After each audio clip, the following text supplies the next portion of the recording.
Finalmente buone notizie, dal 1 novembre 2021 si potrà tornare a viaggiare con destinazione Stati Uniti d'America. E infatti tutti stanno già comunicando appunto che le restrizioni verranno tolte. Si potrà viaggiare semplicemente negli Stati Uniti con delle condizioni aggiuntive, ovviamente legate al discorso Covid, che vi dirò un po' più avanti in questo video. Sì, infatti voglio cogliere l'occasione per fare un riassunto di quali sono i punti fondamentali per viaggiare da turista verso gli Stati Uniti. Primo punto fondamentale, il passaporto, che deve essere elettronico, riconoscibile da questo simbolo. Dal 2013 vengono emessi solo questi passaporti in Italia, dategli un'occhiata, meglio investigare. Il passaporto nel giorno in cui entrerete negli Stati Uniti, quindi non quando prenoterete, ma quando entrerete negli Stati Uniti, dovrà avere almeno 6 mesi di validità.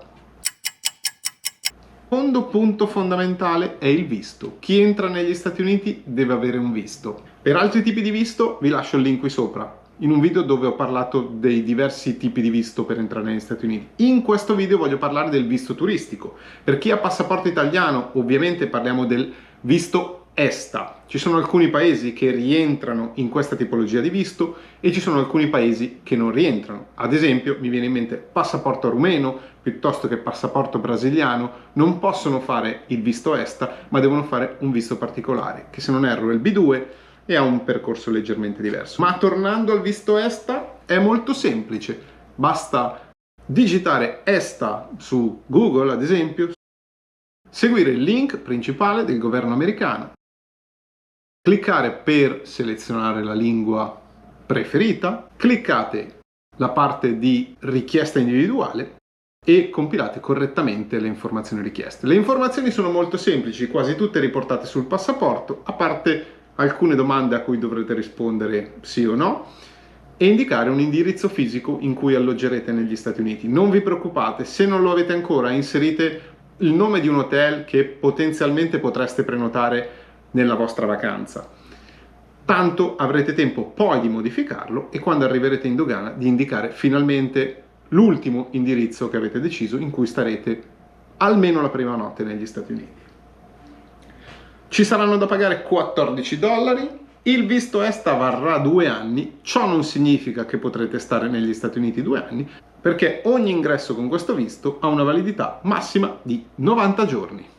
Altra cosa di cui non dovrete preoccuparvi, non dovrete stampare nulla, non dovrete segnarvi nessun tipo di riferimento. Il mio suggerimento personale è quello di 24-48 ore prima di partire, andate a controllare che il vostro visto sia stato autorizzato. Il passaporto italiano nel 99% dei casi viene approvato immediatamente, ma prima di partire dategli un occhio. Sempre meglio arrivare in dogana americana con tutti i documenti corretti e non con qualcosa che soprattutto non vi aspettavate. Punto numero 3. Fondamentale per me, non obbligatoria, ma ve la suggerisco, l'assicurazione medica. Negli Stati Uniti la sanità ha 1000 sfaccettature, ma la cosa più conosciuta è che è molto o potrebbe essere molto cara. Quindi fate un'assicurazione medica. Non sapete da dove partire? Io vi indico nel link qui sotto, dove metterò una serie di link per facilitare ad esempio l'ESTA, piuttosto che l'assicurazione medica, piuttosto che altre cose che dirò dopo. Io ho usato diverse assicurazioni nel corso del tempo, mi sento di consigliare Viaggi Sicuri. Mi sono trovato bene perché ha diverse opzioni, soprattutto in termini di tipologia di assicurazione, di franchigie e di varie coperture. Scegliete quella che è meglio per voi, giusto per darvi un inizio. Quarto punto, il telefono, che poi non è più il telefono perché non sono tanto le chiamate, ma sono i dati. Verificate il vostro contratto telefonico, cercate di capire come estendere la connessione dati negli Stati Uniti. In alcuni casi ci sono dei pacchetti molto convenienti, da 3, 4, 5 euro al giorno che vi garantiscono 1 giga, 2 giga. Altrimenti una buona alternativa può essere appena arrivati in aeroporto, fermatevi in uno dei negozi e fate una SIM locale ricaricabile. Può essere T-Mobile, può essere AT&T, può essere Verizon, insomma avete l'imbarazzo della scelta. Ma considerate questa cosa, perché altrimenti telefono piuttosto che dati possono costare tanto. Quinta cosa, adattatore di corrente. Per favore non compratelo in aeroporto. Vi lascio anche qui un link qui sotto di un adattatore che ho comprato alcuni anni fa, che ha USB piuttosto che prese internazionali, un oggetto che costa veramente 18-19 euro, ma che in aeroporto ho visto a prezzi non inferiori dei 50 euro, in America anche 60 dollari. Ovviamente costano tantissimo queste cose in aeroporto, quindi prendetelo prima. Quando andate online per fare l'esta, automaticamente andate su Amazon e comprate l'adattatore di corrente, utilissimo. Soprattutto vi consiglio di prenderlo internazionale, perché oggi viaggerete verso gli Stati Uniti, magari domani vi servirà in Inghilterra o in altri posti. Sesto punto molto importante, carta di credito.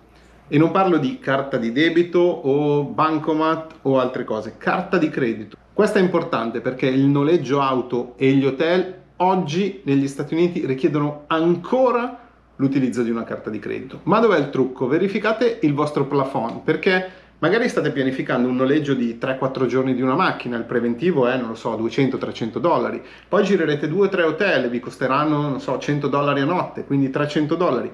Quindi la vostra idea è di spendere 600 dollari, ma tenete in considerazione che ogni volta che userete la carta di credito negli Stati Uniti, le società di noleggio vi chiederanno un deposito cauzionale. In alcuni casi può essere anche più alto della cifra che spenderete per il noleggio.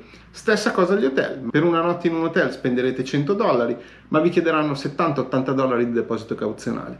E quindi vi aspettate una cifra di 600 dollari, ma sulla vostra carta verranno bloccati magari 1.200-1.300 dollari. Quindi verificate sempre il plafond o preparatevi un piano B.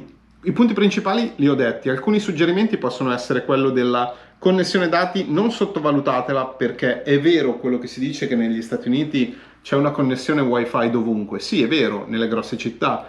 Se siete nel mezzo del Mississippi, dell'Oklahoma, del Delaware, non è detto che la connessione wifi sia proprio disponibile dovunque. Quindi non fatevi trovare senza la connessione dati.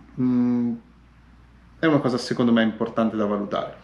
Altro suggerimento è: guidare negli Stati Uniti non è così difficile come possa sembrare. Sì, le strade sono enormi, ma è molto semplice. Gli americani sono molto rispettosi della guida, anzi, tendenzialmente sono troppo rispettosi rispetto a quello che siamo abituati noi. Ma state attenti alle regole della strada, la polizia non scherza. Ultima cosa, la lingua. La lingua a volte può spaventare, a volte può essere un blocco, perché l'americano parla molto in fretta, ma non è un problema comunicarlo e quindi chiedere di parlare un po' più piano, di essere un po' più semplici nel parlare. Anzi, l'americano nel 90% dei casi vi chiederà scusa, sì, lo so, parlo troppo in fretta, non fatevi problemi. Lo spagnolo è un buon piano B, ma magari affrontare un viaggio negli Stati Uniti senza proprio spizzicare una parola di inglese, forse non vi troverete proprio al 100% a vostro agio. Ma a questo punto veniamo a quali sono le novità, i nuovi requisiti che permetteranno appunto di togliere le limitazioni che ci sono state fino ad oggi per entrare negli Stati Uniti. Bene, sarà tutto abbastanza semplice. Primo punto fondamentale e obbligatorio: essere fully vaccinated, quindi totalmente vaccinati con Pfizer, Moderna o Johnson & Johnson. Gli altri vaccini non si sa ancora bene come verranno gestiti. Seconda cosa delegata però alle compagnie aeree è quella di avere un Covid test negativo 72 ore o 48 ore prima della partenza. Terzo punto, un form da compilare online dove il viaggiatore dovrà mettere i propri dati, come essere contattato in caso di necessità e quali sono i propri spostamenti. Non è ancora ben chiaro perché non è stato ancora presentato, però sarà molto simile a quello che è il Passenger Locator Form che viene usato in Italia piuttosto che in Inghilterra o piuttosto che in Europa. Detto questo, sono contentissimo, non vedevo onestamente l'ora che potessero riaprire serenamente tutte le porte per poter viaggiare. Per me che sono in America sarà molto più semplice finalmente andare e tornare in Italia o in altri posti per incontrare persone a cui tengo, partecipare a matrimoni a cui magari sono stato invitato o chi più ne ha più ne metta, ma soprattutto sono contentissimo perché amici e altre persone potranno finalmente venire a trovarmi negli Stati Uniti e potremmo organizzare qualche viaggio in qualche città. Fatemi sapere nei commenti qual è la prima location, qual è il primo posto che andrete a visitare negli Stati Uniti. Spero il video possa essere effettivamente utile a qualcuno che sta per organizzare un viaggio verso gli States. Se vi va, mettete un mi piace a questo video. Se vi va, iscrivetevi al canale, è totalmente gratuito. E buon viaggio. Ci vediamo presto negli States. Ciao!